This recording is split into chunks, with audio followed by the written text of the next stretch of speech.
Hey guys, it's me Ajin. ഇന്നത്തെ ഈ video റീസെൻ്റായിട്ട് രണ്ട് മൂന്ന് ഇഷ്യൂ നമ്മുടെ കണ്ണിൽപ്പെട്ട്. അതായത് ഈ പോസ്കോ കേസിൽ അകപ്പെട്ട രണ്ട് വ്യക്തികൾ. ഒന്ന് ശ്രീനാഥ്, അവന് 18 വയസ്സേ ഉള്ളൂ. പിന്നെ ഒരു ജോസഫേട്ടൻ. ജോസഫേട്ടൻ എന്തായാലും ഒരു 55 വയസ്സിന് മുകളിൽ കാണും. രണ്ടുപേരും പെട്ടുപോയതാണ്. മറ്റേ 18 വയസ്സുള്ള ശ്രീനാഥിൻ്റെ കേസ് പറയുകയാണെങ്കിൽ ജൂൺ 22-ാം തീയതി കസ്റ്റഡിയിലായി. ഒരു 17-കാരിയാണ് ഇര. പീഡന കേസിൽ അങ്ങനെ കത്തായി. പോലീസുകാർ രാത്രി വീട്ടിൽ നിന്ന് വന്ന് പിടിച്ചോണ്ട് പോയി. അവസാനം 35 ദിവസം ജയിലിൽ കിടന്നു. 3 ജയിലിൽ അവൻ മാറി മാറി കിടന്നു. അവസാനം DNA ടെസ്റ്റിൻ്റെ റിസൾട്ട് വന്നപ്പോൾ ചെറുക്കൻ നല്ല ഉത്തരവാദി. ചെറുക്കൻ ഉത്തരവാദിയല്ല, അവൻ നിരപരാധിയെന്ന് തെളിയുകയും ചെയ്തു. നിയമത്തിൻ്റെ ഭാഗത്ത് നോക്കുമ്പോൾ അവൻ നിരപരാധിയായി. പക്ഷെ നിരപരാധിയായി, ഓക്കെ, അതിൽ സന്തോഷം. അവൻ നിരപരാധിയായി. അവൻ്റെ പേരിൽ വന്ന ഒരു കേസിൽ നിന്ന് അവൻ രക്ഷപ്പെട്ടു. ഭാഗ്യം. ഇതിൽ വേറൊരു കാര്യമുണ്ട്. അവൻ്റെ കാര്യം വെച്ച് നോക്കുകയാണെങ്കിൽ ജോസഫേട്ടൻ്റെ കേസ് ഇതേ സെയിം പാറ്റേൺ തന്നെയാണ്. ജോസഫേട്ടൻ ഇവനേക്കാൾ കൂടുതൽ ജയിലിൽ കിടന്നിട്ടുണ്ട്. ഒരു 285 ദിവസം. സത്യം പറഞ്ഞ് ഇവരാണ് ഇപ്പോൾ ഇരകളായിരിക്കുന്നത്.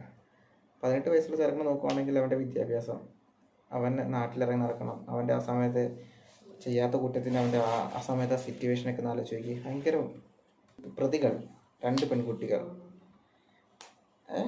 അവർക്ക് ഒന്നും പോയിട്ടില്ല, അവരുടെ പേര് പുറത്ത് വന്നിട്ടില്ല, ഒന്നും പറ്റില്ല. ഇവർ ഒരു 2-3-5 വർഷം കഴിയുമ്പോഴത്തേന് ഇവർ സുഖമായിട്ട് ഹാപ്പി ആയിട്ട് ഈ ജീവിതം മുന്നോട്ട് നയിച്ചു പോകും.